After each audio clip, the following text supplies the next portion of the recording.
to provide you with our terms and conditions. Yes, ma'am. The contract specifications, trading parameters, herewith, and settlement procedures. என்னடா இவ்ளோ வேகமா வர? இன்ன வேகமா வரமா இன்னும்? மிஸ் தீபா, எங்க அக்காட்ட முக்கியமான விஷயம் பேச வேண்டியது இருக்கு. அதனால கொஞ்சம்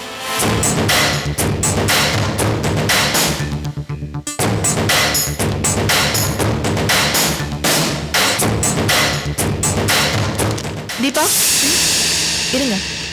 உனக்கு என்னடா வேணும்? ஏன் இப்படி வந்து டிஸ்டர்ப் பண்ற? அக்கா, ஆமா, நாங்க முக்கியமான வேலை பண்ணிட்டு இருந்தோம் இல்லையா? ஓ, அப்புறமா வந்து பேசு. நான் இப்போ உங்ககிட்ட முக்கியமான விஷயம் பேசணும். சரி, என்ன விஷயம் சொல்லு. சிக் யூனிட்டுக்காக ஏஜிபி பேங்க்ல இருந்து லோன் வாங்கியிருந்தியே. ஆமா, அதுக்கு என்ன இப்போ? அந்த கடன் விஷயத்துல ஆர்கே மாமாவை இன்வால்வ் பண்ணியிருக்கியா?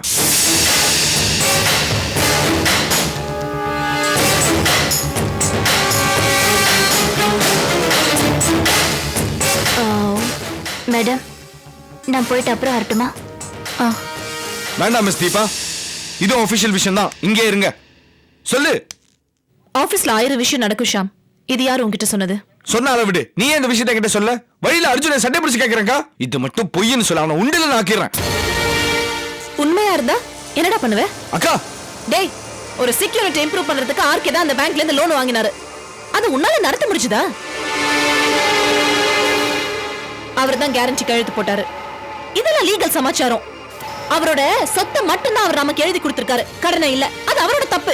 இதுக்காக நான் பொறுப்பெடுத்துட்டு இருக்க முடியாது. பிசினஸ்ல இதெல்லாம் சகஜம். எந்த பிசினஸ் ஆனா இருக்கட்டுமே, இது நல்லதுக்கு இல்ல. ஆர்கே மாமா ஏற்கனவே எல்லாத்தையும் இழந்துட்டா இருக்கா. அவரை மேலும் மேலும் டார்ச்சர் பண்றது எனக்கு ரொம்ப நல்லதா பண்ணல. Shut up Sham. நீ என்ன உங்களுக்கு சப்போர்ட் பண்றியா? சப்போர்ட் பண்ணலக்கா, என் மனசுல இருக்கிறது சொன்ன அவ்வளவுதான். பணக்கா சம்பாதிக்கிறோமோ இல்லையோ, கெட்ட பேரை சம்பாதிக்க கூடாதுக்கா. நீ எனக்கு அட்வைஸ் பண்றியா? காலம் முழுக்க இதே சொல்லிக்கிட்டு. ஆனா ஒண்ணே ஒண்ணு, நீ போற பாதை சரியில்லக்கா. சொல்லணும்னு நினைச்ச சொன்ன.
ஷாமா அபிராமி கிட்ட அப்படி பேசினா? பேசல, கொதிச்சா, குமர்னா. அவ்வளவு ஆவேசமா அவர் தன்னோட அக்காவோட பேசி நான் பார்த்ததே இல்ல. ஆனா உண்மையா பேசினா. உங்க ஆர்கே மாமாவுக்கு தொந்தரவு கொடுக்க கூடாதுன்னு சொன்னா. ஏன் இவ்ளோ வேகம்? அர்ஜுன் ஷாமா வழியில பார்த்து பேசியிருக்கான், அதான்.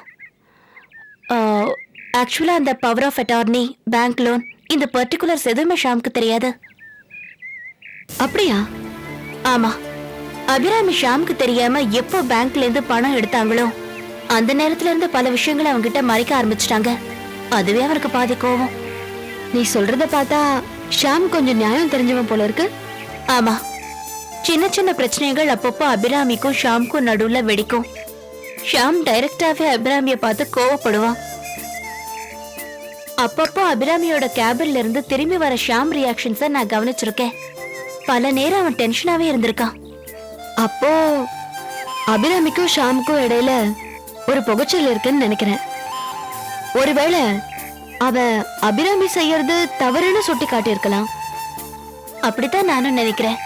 ஆனா கூட பிறந்த தம்பியா இருந்தாலும் அபிராமிக்கு யாராவது அட்வைஸ் பண்ணா பிடிக்காது. குட். ஒரு விஷயம் தெளிவாகுது தீபா. அக்கா அப்பாவுக்கு தம்பிக்கு பிடிக்கல, தம்பியோட அட்வைஸ் அக்காக்கு பிடிக்கல. அக்காக்கும் தம்பிக்கும் இருக்கிற மிஸ் அண்டர்ஸ்டாண்டிங்க நமக்கு சாதகமாக்கிக்கணும். அதொன்னும் அவ்வளவு ஈஸியான விஷயம் இல்ல சாந்தி. ஆக்சுவலா ஷாமோட கோவம் அபிராமியை ப்ரொடெக்ட் பண்றதுக்காக தான். தான் அக்கா மேல அவன் வச்சிருக்கிற பாசம் தான் கோவமா வெளிப்படுதுன்னு எனக்கு தோணுது. நீ யோசிக்கிறது கரெக்ட் தான் தீபா. அதே நேரம் அக்கா தம்பி இடையில ஒரு இடைவேளை உண்டு பண்ண வாய்ப்பு இருக்குன்னு நான் நம்புறேன். எனிவே, இப்படி ஒரு செய்தி சொன்ன உனக்கு ரொம்ப தேங்க்ஸ். அபிராமிய கார்னர் பண்ண சின்ன சந்தர்ப்பம் கிடைச்சாலும் விடக்கூடாது. அபிராமி அவங்க அப்பா உருவாக்கின பழி வாங்குற உணர்ச்சியை வச்சு ரம்யாவையும் ஷாமையும் கட்டி போட்டு வச்சிருக்கா. ஆர்கே மாமா மேல வெறுப்பை வளர்த்து வச்சிருக்கா. முதல்ல இதை உடைக்கணும். அபிராமி கிட்ட எதை சொன்னாலும் அவ காதுல ஏற போறதில்ல. ஆனா ஷாமுக்கு முதல்ல இதை புரிய வைக்கணும். ஆனா சாந்தி, இது உங்களாலயோ என்னாலயோ முடியற காரியமா?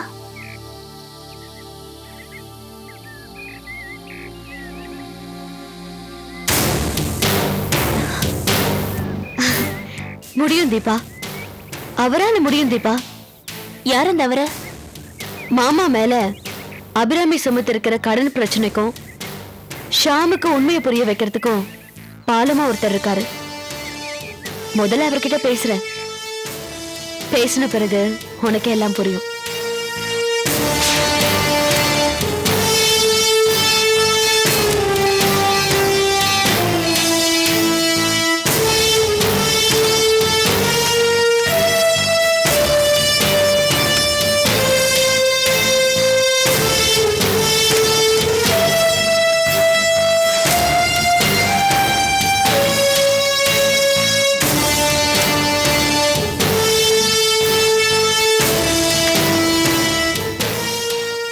மேடம், உடனே ரூமுக்கு வாங்க.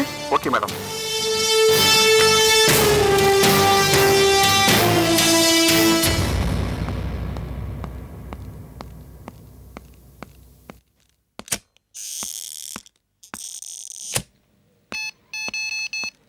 S madam. என் டெலிபோன் டைரி எங்க காணோம். அதுலதான் பெங்களூர் லக்ஷ்மணன் சார் நம்பர் வச்சிருக்கேன். என் போன்லயும் நான் ஃபீட் பண்ணல. மதன் சார் டேபிள் பார்த்து ஞாபகம், அங்கே போய் பார்த்துட்டு வரேன் மேடம். சரி.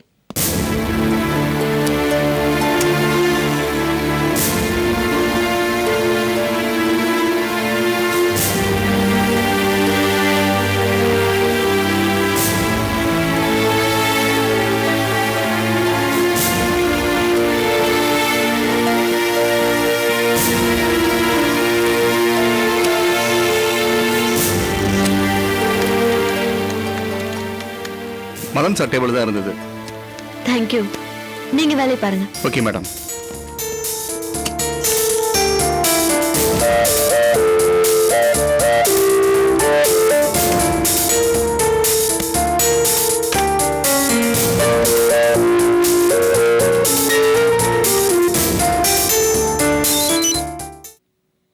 ஹலோ, நான் லக்ஷ்மணன் பேசுறேன்.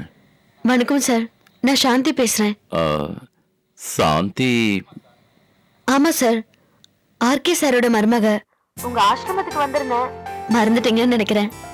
நோ, நான் மறக்கல. இன்ஃபேக்ட் நானே உன்னை கான்டாக்ட் பண்ணலாம்னு நினைச்சேன். சரிம்மா, நீ எப்படி இருக்க? நான் நல்லா இருக்கேன் சார்.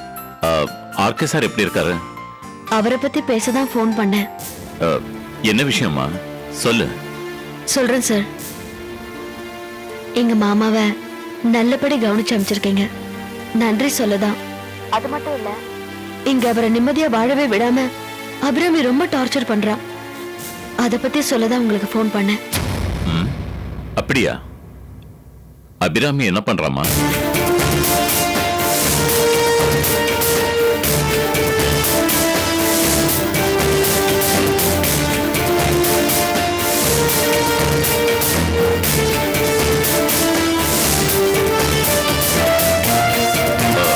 இவ்வளவு கொடுமையா பண்றா? போன்ல சொல்லக்கூடியதா இல்ல சார். நீங்க நேர்ல வந்தா விளக்கமா சொல்வேன். நீங்க தான் மாமாவுக்கும் ஜம்புவுக்கும் நெருக்கமா இருந்திருக்கீங்க. உங்களாலதான் எங்களுக்கு நிம்மதி கிடைக்கும். பாவம், எங்க மாமா வெளியில சொல்ல முடியாம தவிக்கிறாரு. இப்போ பேங்க் கடன் பிரச்சனையை கொண்டு வந்தவ இன்னும் என்னென்னலாம் பண்ணுவாளோன்னு தெரியல சார். பதட்டப்படாத சாந்தி. நீங்க ரொம்ப பிஸின்னு எனக்கு தெரியும். எனக்காக ஒரு முறை இங்க வர முடியுமா? ஒரு நாள் இருந்தா கூட போதும். எல்லாத்தையும் சொல்லிடுவேன். வர முடியுமா சார்? வரேம்மா. எனக்கும் என் பிசினஸ் சம்பந்தமா சென்னையில் 4 நாள் வேலை இருக்கு. என் மகனும் ஃபாரின்லேருந்து வரா. அவளை ரிசீவ் பண்ணணும். எனக்கு அங்கே ஒரு கெஸ்ட் ஹவுஸ் இருக்கு. அங்கே வந்து நான் உனக்கு ஃபோன் பண்ணுறேன். மற்றதை நேராக பேசிக்கலாம். ரொம்ப நன்றி சார். இப்பவே பாதி பிரச்சனை சால்வ் ஆன மாதிரி இருக்கு. Thank you so much. ஆர்கேக்கு நான் என்ன வேணாலும் செய்யலாமா? எனக்கு நன்றி எல்லாம் வேண்டாம். ஓகேவா? Okay sir.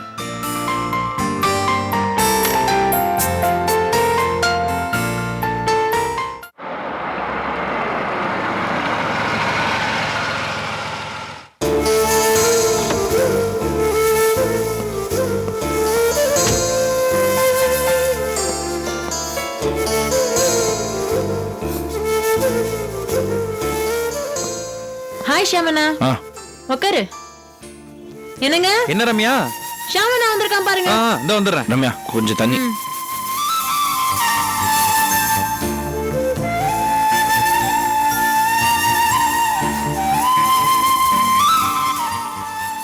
என்னடா ஷாம், ஏதோ டென்ஷனா இருக்கிற மாதிரி இருக்கு.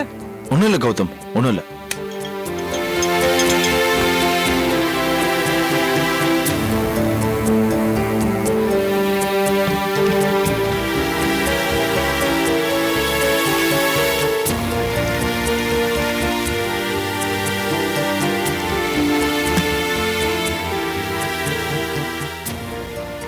வா ஷியாம்.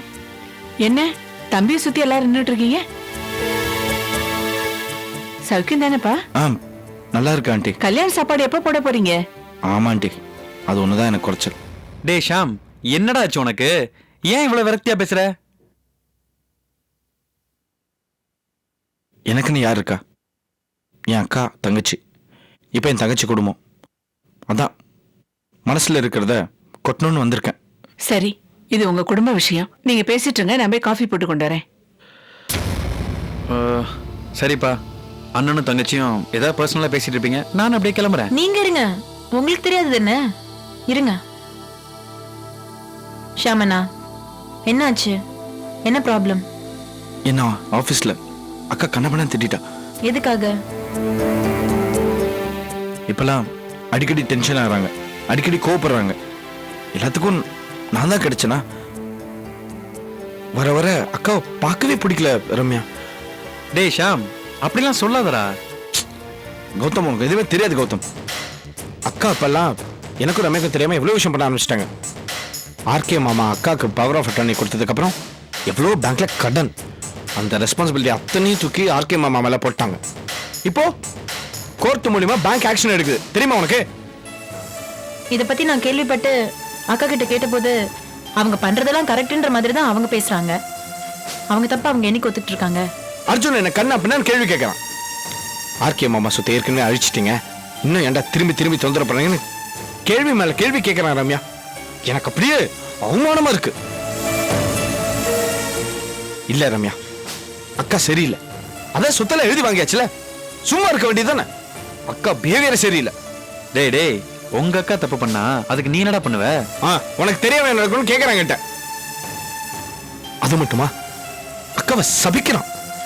அக்காக்கு ஏற்கனவே உடம்பு சரியில்லை, குழந்தை பாக்கியம் இல்லாத அக்கா இன்னைக்கு ரம்யாக்கு குழந்தை பிறக்க போகுதுன்னு சந்தோஷமா இருக்காங்க. ஆனா இப்படி பாவத்தை சம்பாதிச்சா நம்மளாம் எங்க போறது? அக்கா என்ன சொன்னாங்க? ஆமா நான் செஞ்சேன், நீ கேள்வி கேட்காத, நீ கேள்வி கேட்டா நல்லா பதில் சொல்ல முடியாதுன்னு மூஞ்சி அடிச்ச மாதிரி பேசிட்டாங்க. ஒரு பெரிய எதிரினா போராடலாம். ஆர்கே மாமா ஏற்கனவே நொந்து போயிருக்காரு, திருப்பி திருப்பி அவரை தொந்தரவு பண்ணிக்கிட்டு அதான் அவங்க நினைச்சதெல்லாம் சாதிச்சிட்டாங்களே, அப்புறம் இதெல்லாம். அக்கா கோவம் நான் அடங்கல, இப்ப எனக்கு அதான் கோவமே. அக்கா பண்ணது பாதி, அவங்கள தூண்டி விடுறவங்க பாதி. நீ யாரப்பா சொல்ற?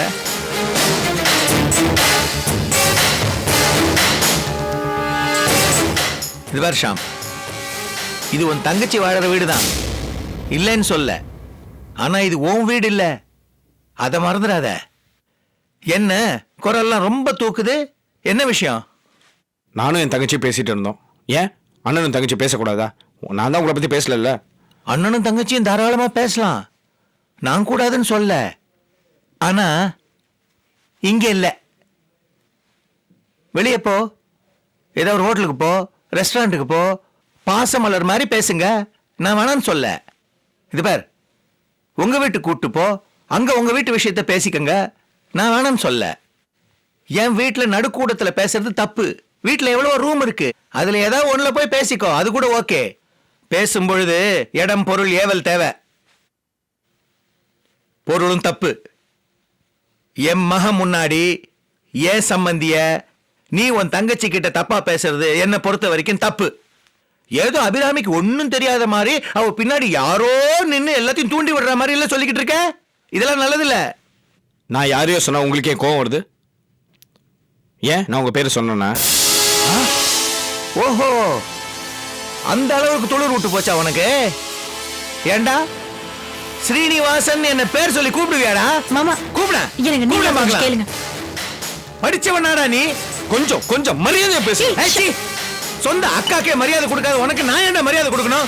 அப்பா அப்பா அப்பா, இது அவங்க ப்ராப்ளம், அவங்க பேசிட்டு இருக்காங்க. இதுல உங்களை பத்தி அவங்க எதுவும் பேசவும் இல்ல, ஒன்னும் சொல்லவும் இல்ல. இதுல எதுக்குப்பா நம்ம தேவையில்லாம தலையணும்? ஷாமுக்கு ஏதோ டென்ஷன், அதை அவன் தங்கச்சி ரம்யாட்ட சொல்லி அவன் ஆதங்கத்தை தீர்த்துக்கிறதுக்கு இங்க வந்திருக்கான். ரம்யாவோட புருஷன் நானே தலையில்ல, நீங்க எதுக்கு தலையிடுறீங்க? ஓஹோ, மச்சான் மேல பாசம் அப்படியே பொங்குது, அக்கறை வழியுது. சீ, நீலாம் என் புள்ளையாடா? ஒரு மூணாம் மனுஷன் அவன் முன்னாடி பெத்த அப்பனே அவமானப்படுத்துற. உன்ன என் புள்ளன்னு சொல்லிக்கிறதுக்கு எனக்கு வெக்கமா இருக்குடா, வெக்கமா இருக்கு. என்னங்க, யாருங்க மூணாவது மனுஷன்? இவன் நம்ம மருமகளோட அண்ணங்க. என்ன இவனுக்கு வக்காலத்து வாங்க வந்திருக்கிறியா? வக்காலத்து இல்லைங்க, உண்மையை சொன்னேன். எதிரி உண்மை? எது உண்மை? உன் வீட்டுல உன் புருஷன் நடுக்கூடத்துல இவன் ஜாட மாதிரியா பேசி அவமானப்படுத்துறான். அதை கேட்டுக்கிட்டு நான் சும்மா இருக்கணுமா? ஐயோ ஷாமனா, நீ கிளம்பு, அப்புறமா பேசிக்கலாம். அப்புறம் என்ன பேசுறீங்க? என்னங்க, என்ன பேசுறீங்க? இவன் உங்களுக்கு மருமகிட்ட பேசுற மாதிரி பேசுறீங்க, எதிரி கிட்ட பேசுற மாதிரி பேசுறீங்க. அம்மா ப்ளீஸ், இப்ப அப்பாட்ட எதுவுமே பேசாதீங்க. இப்ப எது பேசாலும் கேட்டு தொலைய மாட்டாருமா? ஏன்டா கேட்க மாட்டேன்? நான் குடிச்சிட்ட கல்யாணம் பண்ணிட்டு இருக்கேன். குடிச்சிட்டு வந்தா கூட தேவல, இது அதை விட கேவலம். கொஞ்சமாவது என்னங்க, இவன் நம்ம பிள்ளைங்க. நீங்க ரெண்டு பேரும் சண்டை போட்டுக்கிட்டீங்கன்னா உங்களுக்கு தாங்க அசிங்கம். ஏய், இதுக்கெல்லாம் காரணம் நீதாண்டி, நீதான். எல்லாரும் முன்னாடி என்ன அபாரமா நடிக்கிற. மருமக முன்னாடி கட்டின புருஷனே அவமானப்படுத்துறிய. நீ என் பொண்டாட்டியா? என்னங்க, ஒன்னு பறி போடாண்டி. கட்டின முன்னாடி அடிக்க வரீங்களா? நீங்க படிச்சவர் தானா? நான் படிச்சேனா படிக்கிறேன், அதை பத்தி உனக்கு என்னடா? என் பொண்டாட்டி நான் அடிப்பேன், அதை கேட்க நீ யார்? உங்களுக்கு அவங்க பொண்டாட்டினா எனக்கு அவங்க அம்மா, எனக்கு அந்த உரிமை இருக்கு. போடா, உரிமையை பத்தி பேச